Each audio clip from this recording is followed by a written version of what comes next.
Enquête. Bien sûr, le journal qui revient encore une fois donc sur les assises nationales de la justice. Vous le savez donc, les recommandations et conclusions ont été donc remises au président de la République, Bassirou Diomaye, hier au palais présidentiel. Le journal scandale sa une ce matin les curiosités du rapport, nous dit le journal ce matin. Ouais, donc avec le chef de l'État, Bassirou Diomaye Faye, le Sénégal compte plus de magistrats, 530 que d'avocats, 439 Fatick, Kaffrine, Sédhiou, Matam. Ces desserts ou ces déserts juridiques qui n'ont même pas d'avocats.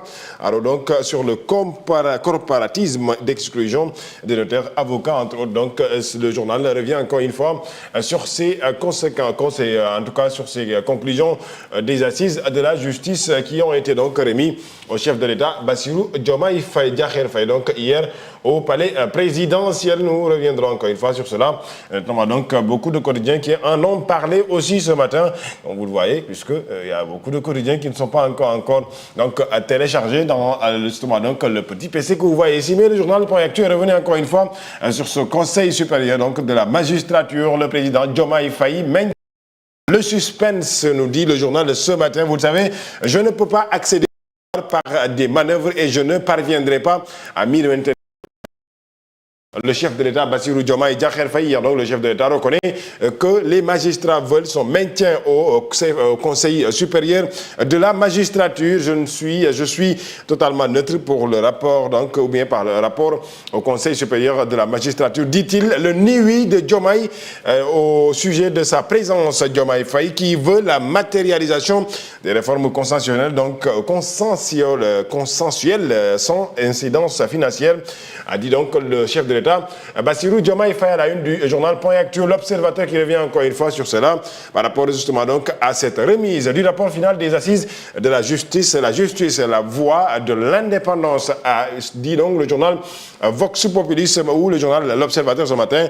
Le professeur Babacar Gueye qui était, je vous rappelle donc, le facilitateur qui révèle les discussions avec Bassirou Diomaye, le président, nous a assuré bien entendu que toutes les recommandations consensuelles sans conséquences financières immédiates seront donc appliquées et privilégier donc la sortie du président de la République et de son ministre de la Justice du Conseil supérieur de la magistrature. Le journal est revenu donc sur les propos du professeur Babacar Gueye qui, je rappelle, était donc le facilitateur, bien entendu, en tout cas de cet événement ou justement de ces assises de la justice. Nous parlerons avec donc le journal La Tribune ce matin à bord d'une pirogue de fortune pour rallier l'Europe, pour donc justement fuir la misère. Près de 50 candidats donc au clandestin, bien entendu, périssent près de Saint-Louis pour vaincre le chômage. L'État, bien entendu, selon le journal ce matin, donc, l'État doit accompagner le secteur informel et privé. Les candidats à l'immigration clandestine sont à la quête d'une existence meilleure, nous dit le journal, donc La Tribune ce matin, le journal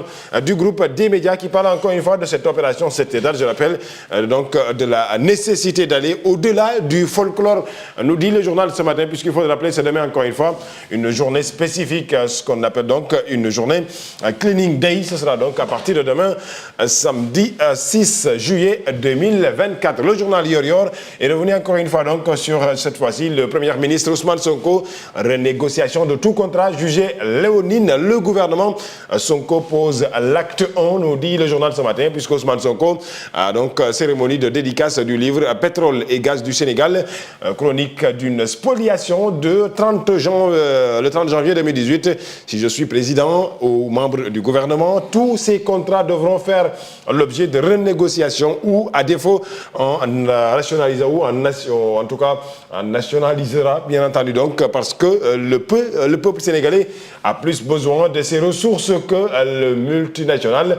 Et justement, donc, c'est les propos du président ou du Premier ministre Ousmane Sonko. C'était en 2018, le journal Yor qui nous rappelle cette position du Premier ministre Ousmane Sonko, alors qu'il n'était même pas encore Premier ministre. Il était en ce moment, je rappelle, opposant donc justement face à ce régime ou à l'ex-régime qui était là, dirigé par le chef de l'État, Macky Sall. Sorti de l'ancien garde du Sceau sur l'affaire Fulbert Sambou et Didier Badji.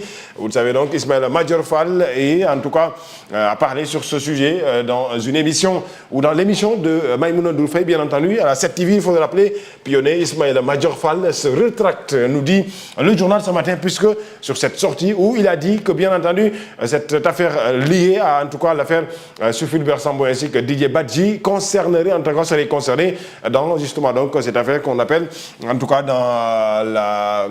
bien entendu, dans cette loi qui avait été votée au Sénégal, cette loi d'amnistie. Il a encore une fois recadré ses pensées, nous dit le journal ce matin. Usine de dessalement vers la rupture d'un contrat de 450 milliards conclu entre Macky Sall et les Saoudiens. Cela revient encore une fois donc sur les propos que disait le journal Yoyor ce matin, puisque le gouvernement Ousmane Sonko compte renégocier encore une fois donc tous les contrats qui concernent bien entendu certains secteurs d'activité au Sénégal. Le journal, en tout cas, ou bien dans la caricature, bien sûr, de Odia qui revient sur ce Ismaïla Madior Fall, je le disais tout à l'heure, l'ancien garde des Sceaux qui a parlé sur l'affaire Didier Badji et Fulbert Sambou, qui, selon lui, en tout cas, cette affaire aurait normalement été enterrée, liée en tout cas à la loi d'amnistie qui est passée. Mais Aminata Touré, l'ancienne première ministre aussi, a parlé sur cela et Ismaïla Madior Fall, je rappelle, a recadré bien entendu ses propos selon donc les mêmes mots qu'il a en tout cas utilisés pour parler donc encore une fois de cette affaire sur sa page Twitter. Je rappelle le journal Record qui revient encore une fois donc sur l'Euro 2024. Bien sûr, vous le voyez, une affiche alléchante aujourd'hui. Ce sera donc à partir de 16h l'Espagne qui va défier l'Allemagne, qui sera l'équipe qui va se qualifier en quart de finale ou en demi-finale de cette compétition entre les deux nations. Je rappelle que l'Allemagne est le pays hôte de cette compétition, l'Euro 2024, et en lutte pour finir avec le journal Le Dakarois, nos confrères qui scandent à leur une ce matin l'image en tout cas du roi des arènes. Il s'agit de Modulo et à côté son adversaire ou son prochain adversaire, il s'agit donc de citer le face-à-face prévu dimanche, mais ce sera en huis clos, nous dit le journal ce matin, avant donc de parler de notre jeune Sénégalais. Il s'agit de, bien entendu, Moussa Niaraté, le défenseur de l'équipe nationale du Sénégal qui a déjà donc signé, il est officiellement un joueur de l'Olympique lyonnais. Il a donc quitté le championnat d'Angleterre avec son club, bien entendu, Nottingham Forest. Une aperçu des quotidiens parus ce vendredi 5 juillet 2024. Merci à toi, Lamine Senghor. C'était